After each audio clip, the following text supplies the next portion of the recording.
इस वीडियो में पढ़ना है कक्षा 12 का विषय जीव विज्ञान, अध्याय पहला जीवों में जनन अर्थात रिप्रोडक्शन इन ऑर्गेनिज का पार्ट दूसरा। आपको बताया गया था इस अध्याय में जनन क्या है, इसके प्रकार क्या हैं, ये सब आपको बताया गया था। अब देखिए दिया है प्राकृतिक कायिक जनन और कृत्रिम कायिक जनन। तो प्राकृतिक कायिक जनन क्या होता है, ये कि कौन कौन सी विधियां हैं, ये सारी चीज़ आपको बता दी गई थी। आज हमको यहाँ से स्टडी करना है कृत्रिम कायिक जनन। कृत्रिम कायिक जनन में आपको कलम लगाना अर्थात कटिंग विधि बताई गई थी। फिर से हम आपको बता दे रहे हैं यहाँ से कि कलम लगाना किसे कहते हैं। हमने आपको बताया था कलम लगाने में ये होगा, जैसे मान लिया कोई पौधा है, जैसे मान लीजिए गुलाब, गन्ना, गुड़हल, गुलाब, गन्ना, गुड़हल, ये ऐसे पौधे हैं जिनके तने को काट के लगाया जाता है। जैसे हमने बताया था नेक्स्ट डे कि जैसे ये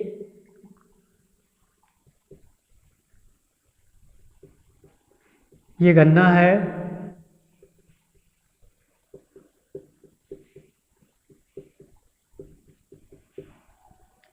ये जमीन में ऐसे बैठाए जाते हैं। लेकिन बैठाते क्या हैं, इसका तना बैठाते हैं, तने को काट करके जमीन में दबा देते हैं, जिससे कुछ ही दिनों में नए पौधे का निर्माण हो जाता है। और ऐसी विधि आपकी जो है कलम विधि कहलाती है। इसमें आप जैसे गुलाब, गन्ना, गुड़हल का आप प्रयोग कर सकते हैं। और ये देखिए जैसे गुलाब है तो गुलाब को ऐसे हल्के से तिरछे लगाते हैं। गुलाब हो गया, गुड़हल हो गया, उसको भी हम क्या करते हैं, हल्के से ऐसे तिरछे लगाते हैं। लेकिन जो भी लगाते हैं उसके तने को लगाते हैं। तना को लगाने से उसके बगल कुछ समय बाद अपस्थानिक कलिकाएं इकट्ठा होती हैं और वही कलिका फिर आगे बढ़ करके जड़ों का निर्माण कर देती हैं। फिर उसके अगल बगल से नई शाखाएं निकल करके नए पौधे का निर्माण कर लेती हैं। यह विधि आपकी कहलाती है कलम लगाना। तो कलम लगाने की विधि से गन्ना, गुलाब, गुड़हल आपने तैयार कर लेंगे। सुना भी होगा आप, जैसे आम का पौधा, कलमी आम का पौधा, सेम ऐसी विधियों से तैयार किए जाते हैं। अब आपका दिया गया दाब लगाना। देखिए दाब लगाना क्या होता है, अंग्रेजी में हम इसको कहते हैं लेयरिंग। दाब लगाने में बहुत आसान विधि है। जैसे मान लीजिए आपको नए पौधे तैयार करने हैं, जैसे नींबू का, आंवले का, संतरे का। मान लीजिए उस समय फ्लावरिंग ना हो, फ्रूटिंग ना हो, तो अगर पौधा आपको तैयार करना हो तो बीज से अगर तैयार करेंगे तो आपको काफ़ी दिनों वेट करना पड़ेगा कि नींबू में फ्लावरिंग होगा, फ्रूटिंग होगा, फिर उसके बीज को बैठाएंगे, तब जाके नया पौधा तैयार होगा। इसके लिए क्या करते हैं हम, जैसे मान लीजिए कोई पौधा है तो यहाँ से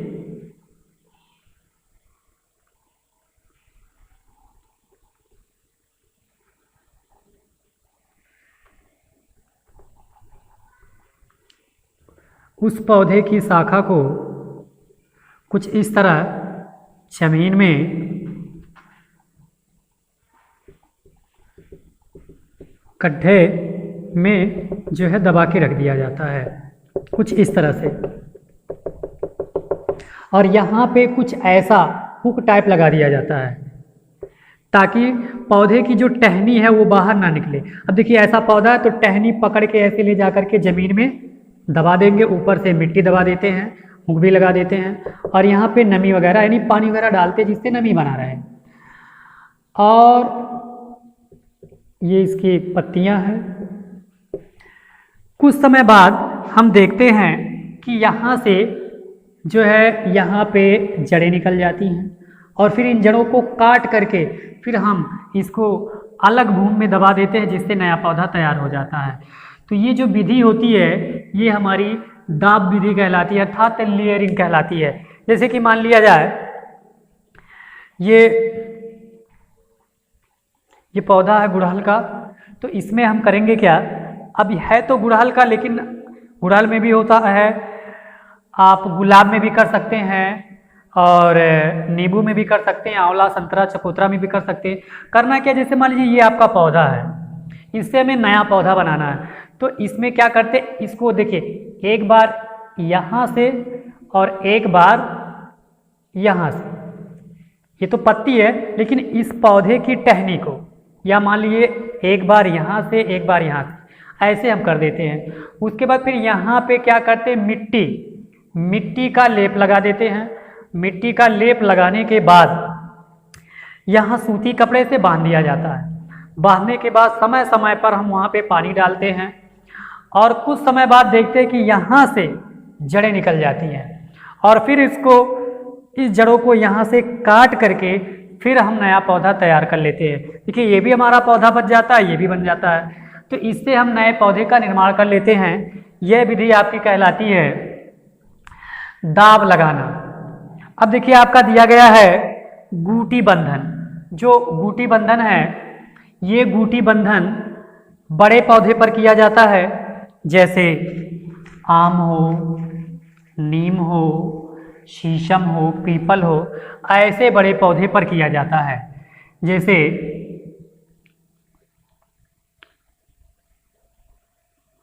ये कोई पेड़ की बड़ी शाखाओं पे ही इसको करते हैं, कुछ इस तरह।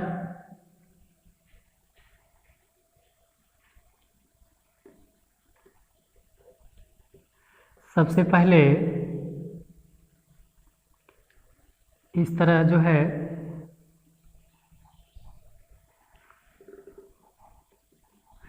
मान लीजिए इस तरह कोई पौधा है।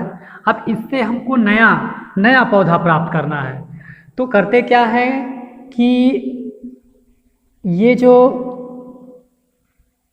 निचली शाखा है, निचली शाखा में यहाँ से लेके यहाँ तक हम चाकू द्वारा इसकी छाल को छील लेते हैं, छाल को साफ करके छील लेते हैं। उसके बाद यहाँ पे हम मिट्टी का लेप लगाते हैं।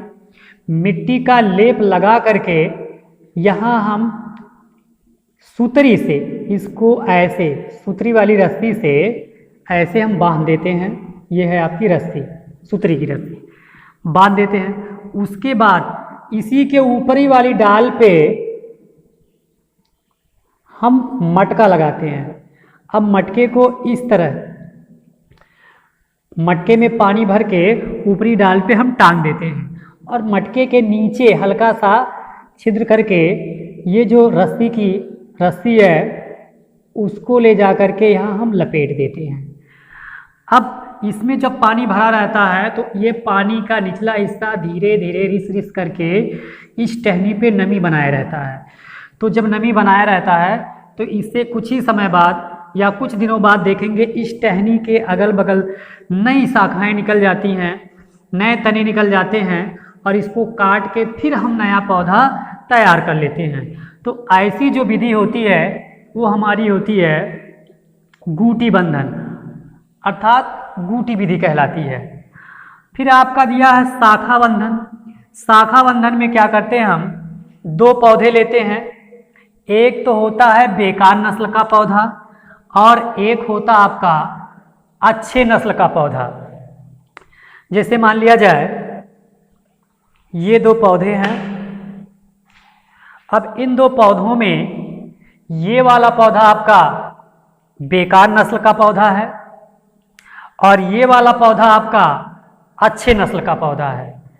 तो करते क्या है, बेकार वाली नस्ल के पौधे और अच्छे वाले नस्ल, यानी कि अच्छा नस्ल मान लीजिए ये है और ये बेकार वाला है, जो टूटा हुआ ये बेकार है और ये वाला आपका अच्छा है। तो इससे जब हमको नया बनाना होता है तो बेकार नस्ल के पौधे और अच्छी नस्ल के पौधे की शाखा को हम कुछ छील देते हैं। जैसे कि मान लिया जाए यहाँ से ये चाकू ले करके इसकी शाखा को ऐसे हम क्या करते हैं, इसको थोड़ी देर ऐसे छील देते हैं। देखिए यहाँ पे ये शाखाएं क्या हो गई, छील दी गई। ये आपका अच्छा नस्ल का है और सेम ऐसे हम इसका भी करते हैं बेकार नस्ल का। बेकार नस्ल की जो शाखाएं हैं उसको भी हम कुछ इस तरह से जो है छील देते हैं। अब देखिए इसकी जो शाखाएं दोनों को छील दिए, उसके बाद क्या करते हैं, दोनों की शाखा को जो छीला हुआ पार्ट है एक दूसरे पे ऐसे मिला दिया गया। देखिए जहाँ छीला हुआ पार्ट था, ध्यान से देखिएगा, छीले हुए पार्ट को एक तरह से इसे मिला दिया गया। मिलाने के बाद हम क्या करते हैं, इस पे हल्का सा मिट्टी का लेप लगा करके सूतरी या जो है रस्सी से जो है इसको कस करके बांध देते हैं, या टेप वगैरह से भी आप बांध सकते हैं। उसके बाद कुछ दिनों बाद इसको छोड़ दिया जाता है। तो देखते हैं इसमें जो अच्छे नस्ल का, यानी ये वाला अच्छा नस्ल, ये वाला बेकार नस्ल, तो अच्छे नस्ल वाले पौधे का जो गुण होता है वो बेकार नस्ल वाले पौधे के गुणों में प्रविष्ट हो जाता है, जिससे नए पौधे का निर्माण होता है। फिर इसको हम यहाँ से काट करके अलग जगह बैठा देते हैं। तो ये विधि आपकी कहलाती है शाखा बंधन कहलाता है। अब आपका एक है पायबंद लगाना है। पायबंद लगाने में क्या करेंगे हम? पायबंद लगाने में जैसे मान लिया जाए यही पौधा है।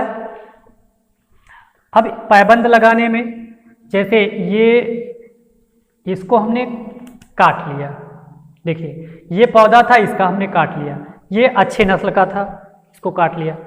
अब ये देखिए बेकार नस्ल का है, ये बेकार नस्ल को भी हमने यहाँ से काट लिया। अब काटने के बाद क्या करेंगे? देखिए ये अच्छे नस्ल का है, ये बेकार नस्ल का है। इसमें क्या करते हैं, ये वाला पार्ट अच्छे का रख दिए यहाँ पे, और ये बेकार का यहाँ लगा दिए। ये अच्छे वाले का है, ये बेकार वाले का है। तो देखिए लगा करके फिर इसको हम ऐसे इस विधि द्वारा मिट्टी लगा करके टेप लगा के बांध देंगे। तो ये नीचे वाला अच्छे नस्ल का पौधा है और ऊपर वाला आपका क्या है, वो बेकार नस्ल का पौधा है। और जो अच्छे नस्ल का पौधा होता है, ये अच्छे वाले नस्ल का जो पौधा होता है, ये ध्यान रहे, इसको हम सियान कहते हैं। जो अच्छे नस्ल का है, अच्छे नस्ल, वो आपका सियान, यानी ये पार्ट ऑफ सियान कहलाएगा। और ये ऊपर वाला क्या है आपका, ये बेकार नस्ल है, ये आपका बेकार नस्ल है। तो बेकार नस्ल वाला आपका कहलाता है आपका स्टॉक। स्टॉक ध्यान दें। अब देखिए ये ऊपर वाला बेकार नस्ल यानी स्टॉक कहलाता है, अच्छे नस्ल का ये है सियान कहलाता है। तो स्टॉक और सियान को लेके हम ऐसे बांध देते हैं, मिट्टी लगा के या हल्का मोम लगा के चारों तरफ से, या तो सूती कपड़े से या फिर जो है टेप से इसको बढ़िया से बांध देते हैं। और कुछ दिनों बाद देखते हैं कि जो है इसके गुण इसमें प्रविष्ट हो जाते हैं, बेकार नस्ल वाला गुण समाप्त हो जाता है और इसमें अच्छी नस्ल गुण प्रविष्ट हो जाते हैं। फिर ये एक नई जाति का भी रूप धारण कर लेता है। तो ये रहे आपके जो है पायबंद लगाना। अगला टॉपिक आपका आएगा कलिकारोपण। अब देखिए कलिकारोपण क्या है, हम कैसे जो है नया पौधा तैयार करते हैं कलिकारोपण के द्वारा। अब कलिकारोपण में क्या करेंगे, जैसे मान लीजिए ये कोई पौधा है, तो इस पौधे में हम करते हैं इसको बीज से, यहाँ देखिए मोटा पार्ट है, जैसे यहाँ से हम काट लेते हैं और इसमें हम जो है बीचों बीच चीड़ा लगाते हैं। यहाँ पे चीड़ा लगाएंगे ऐसे, ध्यान दीजिएगा, ऐसे ऐसे चीड़ा लगाएंगे एक तिरछा टी आकार का। देखिए ऐसे हम जो है टी आकार का लगाएंगे। जैसे मान लीजिए ये आपका ये कोई बड़ा सा जो है पेड़ है और ये अच्छे नस्ल का है, अच्छे नस्ल का है या अच्छे प्रजाति का है। तो अच्छे नस्ल वाले को हम क्या कहते हैं, सियान। ये आपका सियान हो गया। उसके बाद फिर आपका है बेकार नस्ल वाला। तो देखिए ये आपका ये जो हमने बनाया है ये जो है यही आपका है। अब चीड़ा आपको इस तरह लगाना है, ये ऐसे इस तरह से आपने टी आकार का आपने क्या लगाया, चीरा लगाया। देखिए लगा लेते हैं। उसके बाद अब क्या करते हैं, ये तो आपका अच्छे नस्ल का पौधा है सियान, और इसमें हमने क्या किया, देखिए हल्का सा टी आकार का क्या लगाया है, चीरा लगाया है। अब इसके बाद हम क्या करते हैं, एक दूसरा मान लीजिए पौधा जैसे ये, तो इसको ये मान लीजिए बेकार नस्ल का है, बेकार नस्ल का है। अब बेकार नस्ल वाला क्या कहलाता है, आपका स्टॉक कहलाता है, ये स्टॉक कहलाता है। अब देखिए चीरा जो हम लगाए हैं पूरी तरह देखिए तो हम तो यहाँ निकाल दिए, लेकिन इसको निकालना नहीं है, ये ऐसे निकाल के ऐसे रख लेना है। फिर इस चीज को यहीं पे ला करके ऐसे अंदर करके अब इसको ऐसे ढक दिया जाए। अगर मान लीजिए नहीं ढके हैं तो उसके ऊपर हल्का सा मिट्टी लगा के टेप या कपड़े से बांध देंगे। अब देखिए ये तो आपका हो गया क्या, बेकार नस्ल स्टॉक हुआ। ये वाला पार्ट अच्छा नस्ल सियान हुआ। तो अब टी आकार का चीरा लगा के जब उसमें हम लगा देते हैं, उसके बाद मोम लगा के मिट्टी लगा के टेप से या कपड़े से बांध देते हैं, तो कुछ समय बाद ये नई प्रजाति यानी कि यहाँ से कलिकाएं विकसित होकर के नए पौधे का निर्माण कर लेती हैं। इसी विधि को हम बड ग्राफ्टिंग या कलिका रोपण भी कहते हैं। ये तो रहे आपके कृत्रिम कायिक जनन के भाग। अब देखिए इसमें कभी कभी और भी आपको 2 टॉपिक और पढ़ना है। इसमें कायिक जनन में ये भी जो भी आपने पढ़ा ये आपका कायिक जनन के अंतर्गत ही आता है। अब जैसे है, एक है कायिक जनन के लाभ। अगर कायिक जनन हम लोग करवा रहे हैं, पौधे कायिक विधि द्वारा प्राप्त हो रहा, तो उसके क्या लाभ है? कुछ लाभ तो होंगे। सबसे पहला लाभ है कि इसमें पैतृक गुण बना रहता है। पैतृक गुण यानी कि ये जो पौधे होते हैं अपने जनक के ही समान होते हैं। पहला तो इसका ये लाभ हुआ कि पैतृक गुण बने रहते हैं। दूसरा ये है कुछ ऐसे भी पौधे हैं जिसमें बीज नहीं बनते हैं। जैसे आपका ले लीजिए गन्ना,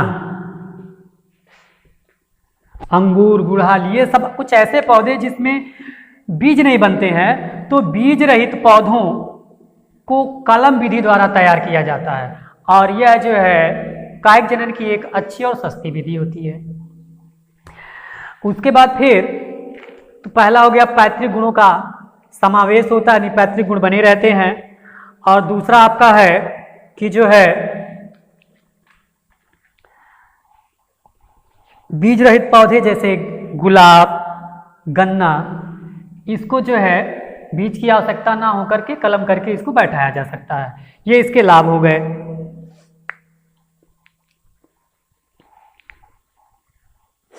और तीसरा लाभ है कि यह सस्ती और आसान विधि है। इसके लिए हमें बीज वगैरह खोजने की आवश्यकता नहीं होती है। ये सब इसके लाभ हैं। हानियां क्या हैं? हानियां, इससे हानि क्या क्या? तो सबसे पहला हानि ये है कि कायिक जनन में जो पौधे होते हैं एक ही जगह गिर जाते हैं, अर्थात कि इसमें प्रकीर्णन नहीं हो पाता। प्रकीर्णन अर्थात डिस्पर्सल, ये चीज नहीं हो पाता है। कायिक जनन में डिस्पर्सल नहीं हो पाता है। डिस्पर्सल ना होने से जो पौधे हैं एक ही जगह रह जाते हैं और इनकी तमाम जो जातियां एक जगह ग्रोथ कर जाती हैं। और ग्रोथ करने से इनको पर्याप्त मात्रा में ना तो हवा मिलता है, ना पानी मिलता है, ना सूर्य का प्रकाश मिलता है, जिससे इनकी जो शारीरिक वृद्धि विकास होती है पूरी तरह से नहीं हो पाती है। ये इसकी हानियां हो जाती हैं।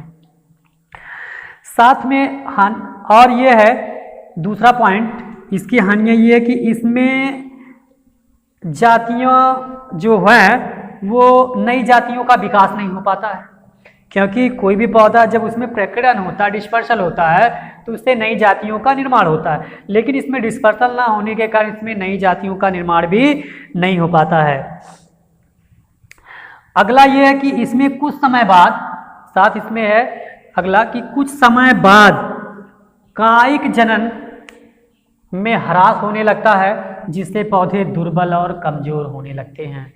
तो ये रहा आपका कायिक जनन के लाभ यानी कि और हानियां। इतना तक आपने पढ़ लिया।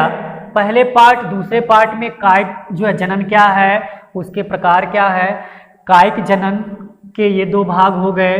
फिर प्राकृतिक के हमने पढ़ा दिया, कृत्रिम के हो गए, इसके लाभ और हानि हो गए। अब नेक्स्ट वीडियो में हम आपको बताएंगे अलैंगिक जनन क्या है, उसके बारे में विस्तार से पढ़ेंगे और लैंगिक जनन के बारे में विस्तार से पढ़ेंगे। और साथ में जब इसका लास्ट पार्ट बनेगा तो उस पार्ट में आपका जो है PDF में ये आपका नोट प्रोवाइड कर दिया जाएगा।